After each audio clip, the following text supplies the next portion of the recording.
Hello and welcome back to another text adventure with Mmyeah.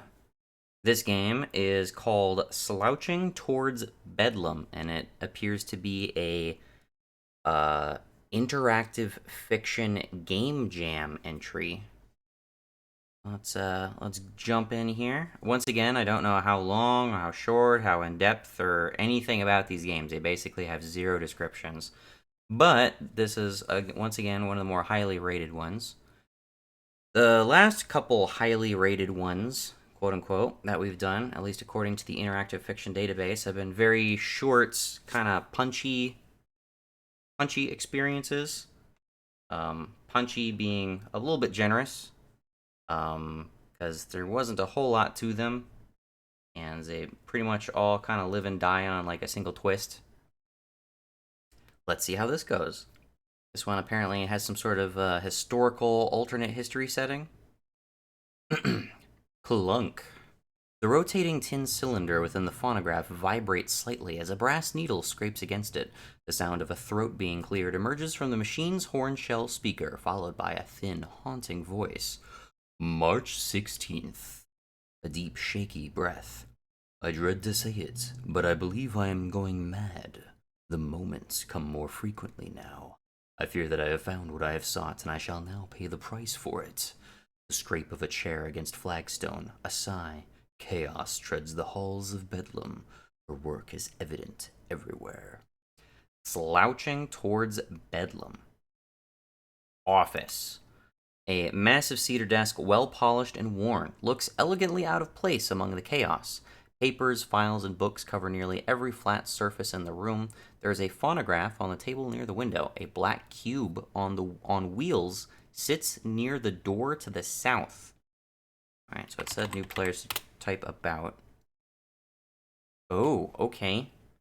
We're gonna interact with people in this game. A few brief notes. Regardless of how the game responds to them, all meta commands, save, restore, restart, undo, quit, work as you would expect them to. Okay, so I think restore is the functional equivalent of load. Conversation is best handled by the following syntax: ask about topic, tell about topic, or person, comma, order. Note that it is advantageous to ask about the same topic multiple times. Hints and spoilers are available via the hint commands. That's helpful. Slouching towards Bedlam contains multiple endings. You may wish to go back and try different actions or attempting to reach different goals to see how your actions affect the story. The authors can be reached at yada yada yada and would be very happy to help read your comments, questions, or bug reports. Okay. Phonograph continues to play. I discredit my profession, examining madness as if the world were a fluent thing, and sanity as malleable as the warm wax of a candle. Okay. Do we have an inventory? Nothing at the moment. The secret lays heavily on both my mind and heart. I have told no one. I despair a second opinion would confirm my worst suspicions. I have secured all my knowledge of these events within the mechanical assistant left by my predecessor. It was my hope that it would allow me to see the situation from a new perspective and help me discover the key to my salvation. Look at black cube. Not a box, but a cube. There is no hinge. A fine grid is engraved on its top, dividing it into a myriad of tiny squares. The cube sits on four black rubber wheels attached by a set of brass leggings that seem capable of telescoping downward. The only other feature of note is a small emerald set in its side, beneath which is a plaque with the inscription Triage MK3. Alas, it has been to no avail. While I found the entry mode easy enough, and the thing seems filled with information regarding the hospital down to the point of minutia, it seems helpless in the face of analyzing my current situation. Talk to triage? No such thing can be seen. Okay. I had a door in one direction. I'm not going to stick around listening to the phonograph.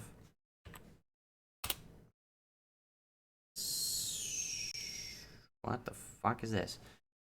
Lobby. The walls and floors are a clinical white tile and marble. However, the dim light set above this echoing space hiss and pop fitfully, giving the small maze of desks and workspaces within a tarnished, decayed look. A set of solid gates lie opened and unlocked to the east and west. A small corridor runs northward and from the south. The bright light of day is visible through a set of glass doors. Behind the most prominent desk sits a nervous young man. The young man looks up, and the corners of his mouth lift into a smile, and it is not quite strong enough to reach his eyes. Doctor, are you? Yes. Cold, yes. The cold is familiar. Reach, grab, feel, possibility, probability. What is this? The echo of an echo, the reflection of words from here to the far wall of reality and back. All right, you had us all action, positive, affirmative, destroying, friction, breaking, growth, positive, eyes. Positive, yes. Do you mean the dim light glinting off the small badge he wears? James, assistant, living, growth, friction, further spreading, outward stretching, yes, touching, yes. Bethlehem, hospital. All right then, sir. And then he is nodding and returning to his seat, somehow both more or less nervous. Yes, done, yes. What the fuck is going on? Talk to, his name's James.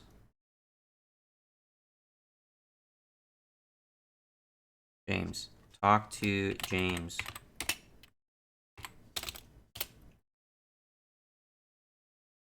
Ask James about triage. It was a favored tool of Dr. Brand. He would lock himself in his office and enter data into it for hours. James about record? I'm afraid I can't help you there. See, a generic response. It doesn't have to be an error message. Okay. I don't even know what's going on right now.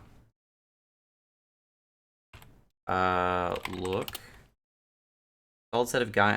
Solid gates lie opened and unlocked to the east and west. I guess we'll go east. Archives. This room is a mostly empty space. The farthest wall is lined with gleaming brass full file drawers and seems to go on infinitely in every direction.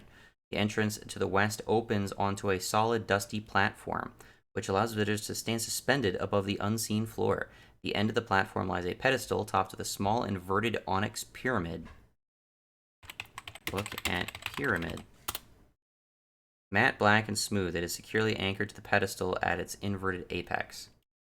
Touch pyramid. It feels as expected. Matte black, okay. East. Ignoring the railing would most likely result in a failed. Yes, okay. West. West. Walkway. The slight wind whistles tunelessly against the mesh of steel, which arcs from one massive opened gate to the other. A roof curves further overhead, enclosing both the block-light building to the east and the narrow tower to the west. Far below, an intricate set of sub-buildings can be seen, enclosed.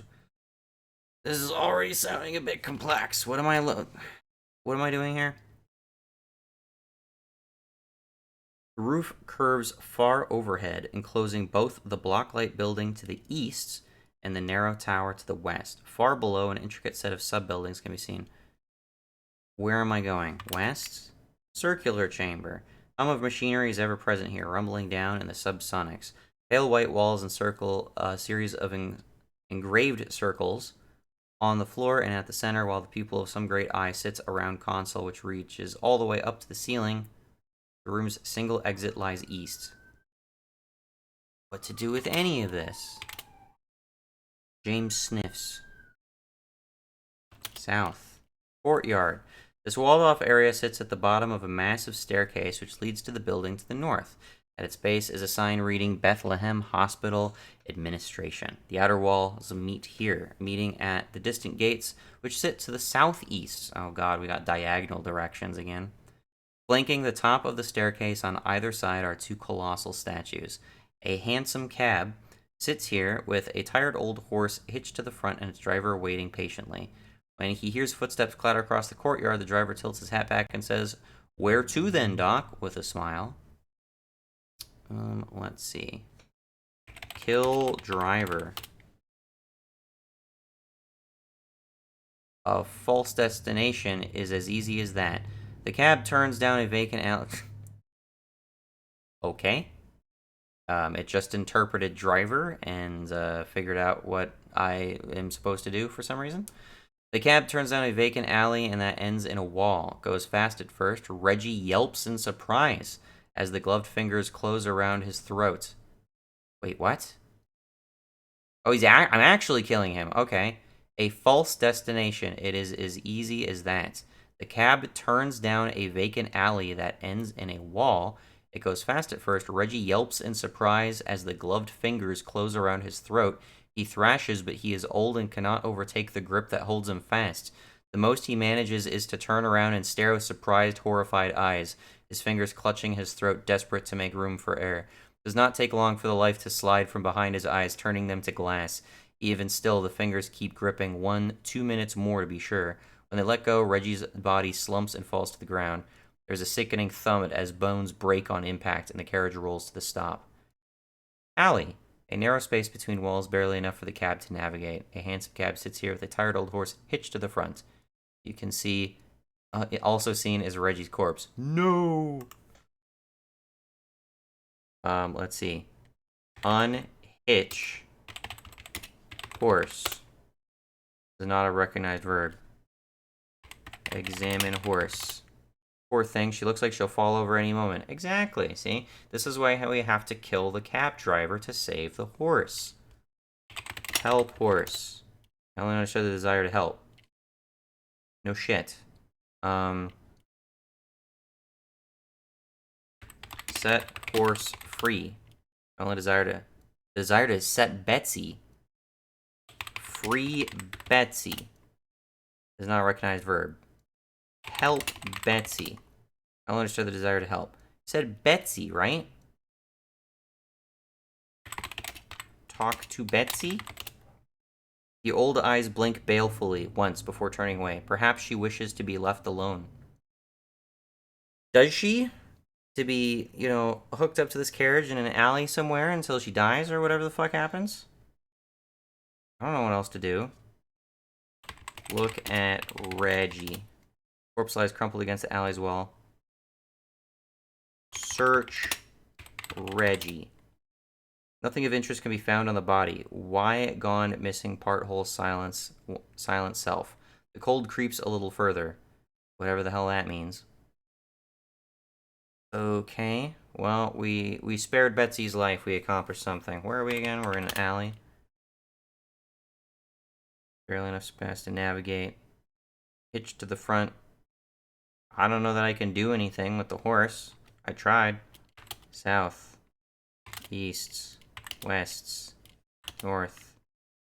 The cab blocks the way. Cease existence. Null gone. How why? The cold has teeth now. It stretches, unfolding like a flower. Have I trapped myself in an alley somehow? With a cab? Drive cab? Oh, now I'm the fucking asshole. Fuck me. Drive cab north? North wall. That makes a little sense. What the fuck am I drive cab north? What is going on, man? Drive cab south.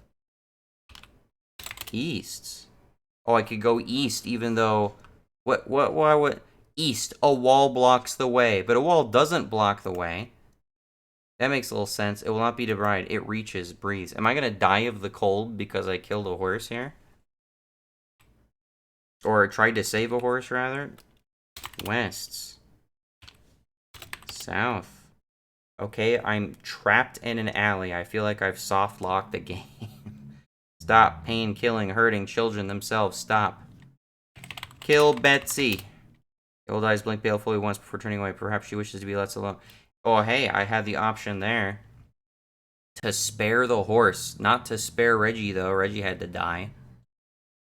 What do I do? Wait. Time passes. Wait. It's almost here. Wait. Cleve's words somehow echo across the world. Too late. If there are words for this, they have not yet been written. It starts simply enough. Nothing occurs for the first week. It takes that long to incubate. At the end of that time, James is quite sure he followed in the footsteps of both Brand and Xavier, but bravely holds on. His bravery serves him poorly, as within 10 days' time, he has managed to infect all of the orderlies. What? James is infected with some shit? Another week, and they have infected their families, their friends, and every patient in Bedlam. They find Reggie's body in the alleyway and write it off as a robbery. Alexandra manages to put two and two together fairly quickly. She and the other Cypherists band together, working day and night to rebuild their machinery, frantically searching for an answer. Alas, they barely begin to understand what Cleve had done before they were overwhelmed, and so it was to no avail. It spread, subtle and strange, sudden lost memories, new forms of action, universally a reaching, grasping curiosity. The lost begin to gather together, first in twos, then in growing crowds, to speak nonsense at one another. The language of the angels of Babel fill the streets of London and in every city in the world. The death shroud of humanity becomes the birth call of something new, inhaling its first breath, preparing to cry out its name. Finish, complete, conclude, period, moment, point, time, space.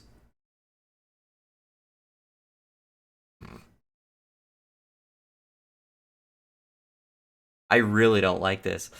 Um, so it seems cool that like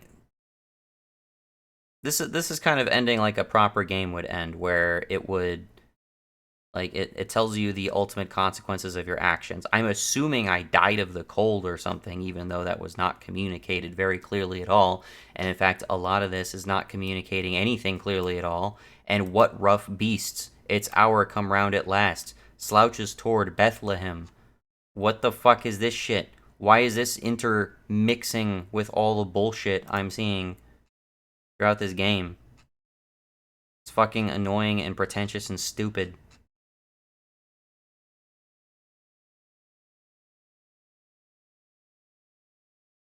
Just seems like fuckwittery. Anyway, providing that, and specifically that, I do not have any interest in continuing this one. So I'm going to end us here. Thank you for watching. Have a good one. Bye.